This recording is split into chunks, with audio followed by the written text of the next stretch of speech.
Bayangkan dua negara besar dengan ribuan kapal perang, angkatan bersenjata dengan rasa nasionalisme yang tinggi, akan berperang bukan karena emas, bukan karena wilayah atau kehormatan, melainkan hanya karena seekor babi. Ini adalah kisah sejarah dari The Big War pada tahun 1859 di Pulau San Juan antara Amerika dan Kanada. Pulau San Juan adalah wilayah kecil di antara Kanada dan Amerika Serikat. Kedua negara sama-sama mengklaim bahwa pulau itu adalah miliknya. Masalahnya, batas wilayah di peta masih kabur. Siapakah pemilik tanah ini yang sebenarnya? Di tengah kebingungan itu, hiduplah dua kelompok, yaitu pemukim Amerika dan pekerja Inggris dari Hudson's Bay Company. Semuanya berjalan tenang, sampai hari ketika satu babi Inggris masuk ke kebun kentang milik seorang petani Amerika bernama Lyman Cutler. Mohon maaf ya kalau ada kesalahan pronunciation. Bagian konflik dimulai ketika Cutler menemui bahwa babi itu memakan dan merusak kentang-kentangnya lagi dan lagi. Karena kesal, dia ngeluarin senjata dan terkaparlah babi itu, terangkat nyawanya.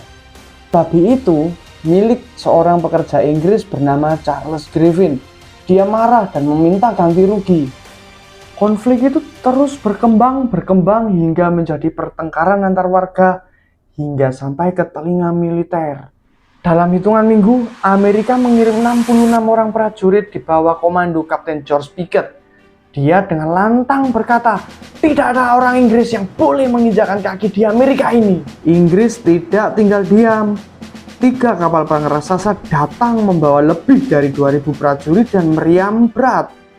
Bayangkan, dua negara adidaya dengan kekuatan militer yang besar itu berkumpul di atas satu pulau kecil bernama San Juan untuk berperang hanya karena seekor babi. Untungnya dua komandan ini sama-sama berpikir waras.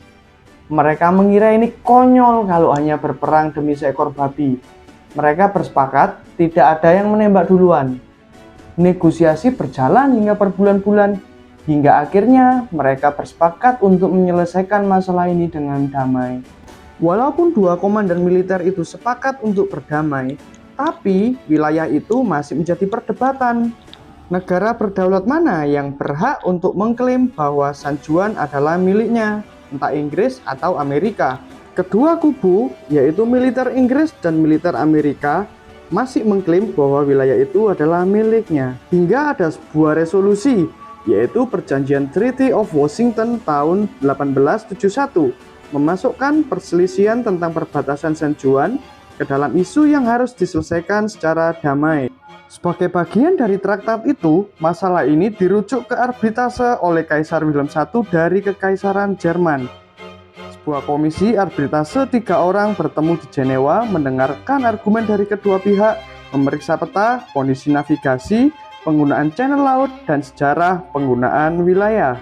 Pada 21 Oktober 1872, arbitrator memutuskan bahwa Harrow Strait atau yang lebih dekat ke Pulau Vancouver adalah channel yang dimaksud, sehingga San Juan Islands resmi menjadi milik Amerika Serikat. Setelah keputusan ini, pasukan Inggris mulai mundur dari English Camp pada akhir November 1872.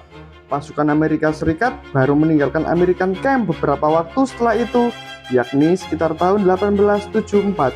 Pulau San Juan kemudian diserahkan kepada Amerika Serikat setelah mediasi dari Jerman pada tahun 1872. Dan begitulah satu-satunya korban di perang ini hanyalah babi yang tidak tahu apa-apa. Ego manusia dan dendam turun-temurun. Itulah orang Amerika dan orang Inggris, yaitu dengan hubungan historis bahwa orang Amerika itu dulu adalah orang Inggris yang memberontak. Mau tahu kisahnya orang Inggris memberontak hingga menjadi negara Amerika sampai sekarang? Kalau kamu suka dengan kisah sejarah, klik like, subscribe, dan nyalain loncengnya ya.